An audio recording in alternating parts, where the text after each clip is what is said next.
안녕하세요. 서울대학교 산업인력개발학 전공의 이찬입니다.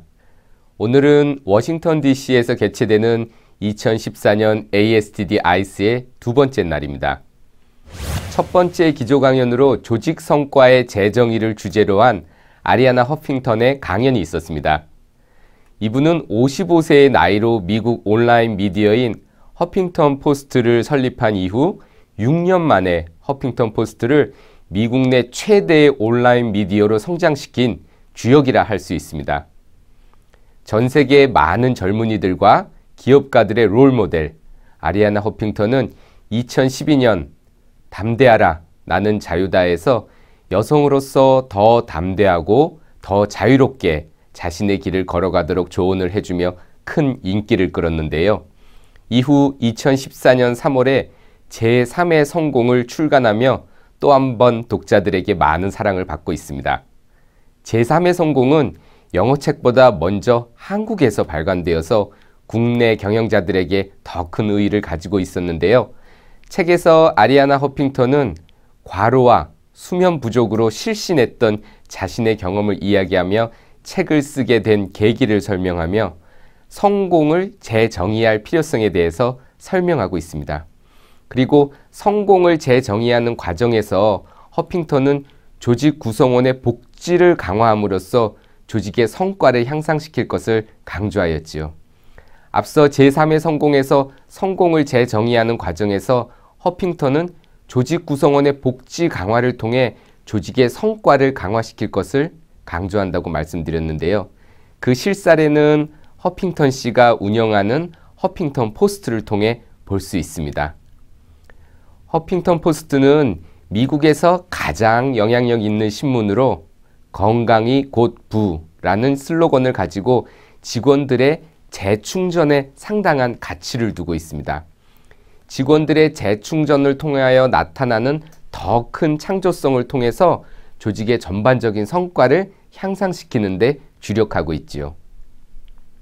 이 과정에서 리더 역시 창조적이어야 하며 그 역할이 조직 구성원들이 창조적 역량을 키울 수 있도록 도와주는 조력자가 되어야 한다는 점이 바로 허핑턴 리더십의 핵심입니다. 허핑턴 포스트가 직원의 재충전을 중요시하는 데는 2007년 4월에 그녀가 과로로 인하여 실신했던 적이 있었기 때문인데요. 그녀는 이 상태를 소진이라고 이야기하였습니다.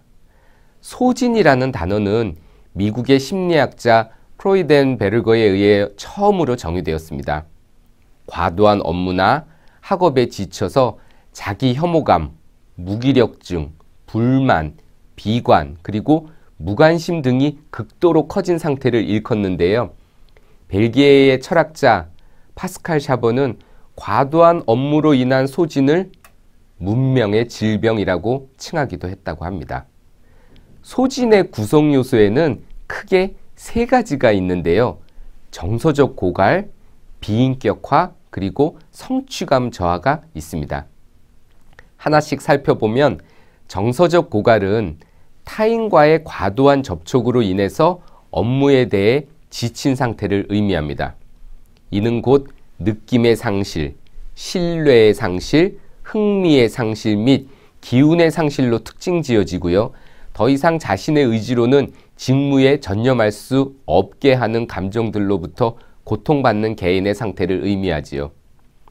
두 번째로 비인격화는 고객과의 관계에서 오는 문제를 해결하는 과정에서 생기는 감정적 고갈을 극복하기 위한 심리적 대응인데요.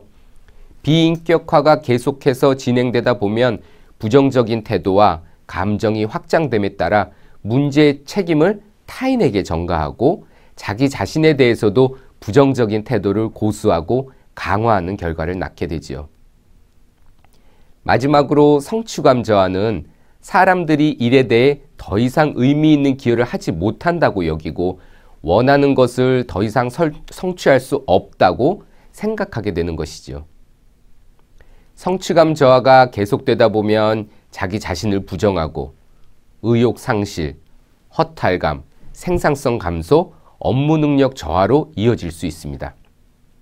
이러한 소진의 과정을 허핑턴은 우리가 가지고 있는 기존의 조직 성과를 판단하는 기준이 물질적인, 즉 주로 돈과 권력에 편향되어 있기 때문에 나타나는 현상이라고 설명합니다.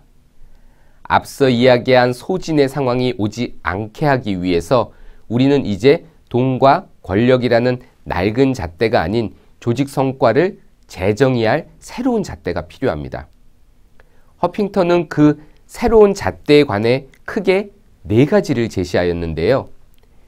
웰빙, 지혜, 경의, 그리고 베품입니다. 하나씩 살펴보면 첫 번째 웰빙은 건강을 돌봐야 한다는 것을 의미합니다. 이는 재충전을 통하여 조직 성과의 기반이 될 수 있는 창의력을 발휘할 발판을 만드는 것이라 할 수 있습니다.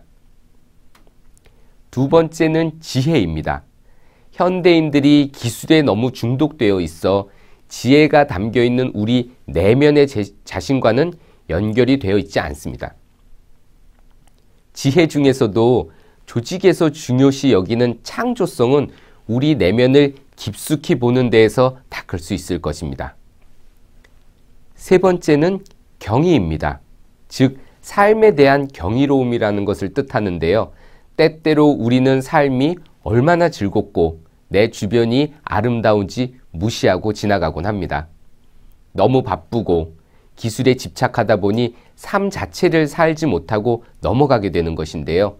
삶에서 가장 중요한 관계는 나 스스로와의 관계입니다. 가끔 모든 것을 떠나보내고 자신의 내면에 들어갔다 나오세요. 시간을 이렇게 써도 되는지 걱정하실 필요가 없습니다. 이 시간이 더 생산적, 더 창조적, 더 효율적으로 일할 수 있도록 여러분을 도와줄 수 있으니까요. 마지막은 베품입니다. 베품은 모든 종교와 철학에서 중요하게 여겨지곤 하는데요. 여기서의 베품은 대단한 일을 하는 것이 중요한 것이 아니라 내가 할 수 있는 일을 하는 것을 의미합니다. 내 이웃을 돕는 것, 요리, 회계, 노래 등 내가 할 수 있는 일로 옆 사람들에게 즐거움을 주는 모든 것이 포함될 수 있지요. 베풀음을 통해서 우리는 보다 조직의 문화를 좋은 방향으로 만들어갈 수 있을 것입니다. 다음 영상을 시청하시면서 아리아나 허핑턴이 말하는 4가지 조직 성과를 재정의할 새로운 잣대에 관하여 살펴보겠습니다. Huffington, the president and editor-in-chief of the Huffington Post Media Group. So in 2005, when we launched the Huffington Post, a lot of the conversation was moving online, but a lot of people that I thought had great ideas were not online. And a lot of them I thought would never be online if we didn't create a platform that would make it easy for them. Historians, politicians, actors who were not going to create their own blog. By creating the Huffington Post, we were able to bring them on board and at the same time have thousands of people whom nobody had heard of but who had interesting things to say. So there was no hierarchy, and I was very excited about that. So at that time it was very important to not say, okay, we failed because some critics didn't like what we did, but to follow my vision. And then if there was legitimate criticism, to learn from it. So I've been very concerned, both from my own life and looking around me, at how much of our lives is fueled by burnout, stress, sleep deprivation. And I felt that it was time to redefine what success is, because right now success is defined just by 2 simple metrics, money and power. And this is like trying to sit on a 2-legged stool. Sooner or later you're going to fall off. And I feel that if we include a 3rd metric, which is about, first of all, our well-being, then our capacity to tap into our own wisdom, our capacity to wonder and to give. So these are the 4 pillars. 영상 잘 보셨나요? 영상에서 이야기한 웰빙, 지혜, 경의, 베품의 4가지 요소를 어떻게 조직에 반영할 수 있을까요? 바로 조직 구성원 개개인에 대하여 복지를 제공하는 점에서부터 출발할 수 있습니다. 조직 구성원이 충분히 재충전할 시간을 가지고 그 시간 속에서 건강 증진과 자신을 관찰함으로써 자기 내면의 통찰력과 창조성을 발견할 수 있게 해주는 것이지요. 그 결과로서 개개인의 창조성을 충분히 발휘하여 이를 팀이나 조직 성과 향상에 기여하게 되는 것입니다. 지금까지 조직 성과의 재정의에 관하여 알아보았는데요.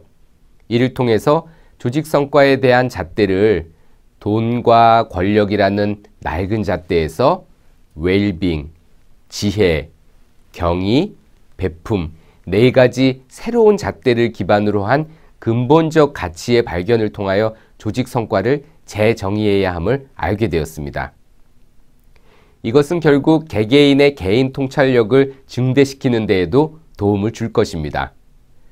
조직 구성원에 대한 복지 제공을 통하여 최종적으로는 조직 성과를 향상시킬 수 있다는 것이 ASTD 첫 번째 기조 강연자 아리아나 허핑턴의 메시지였습니다. 이상입니다. 고맙습니다.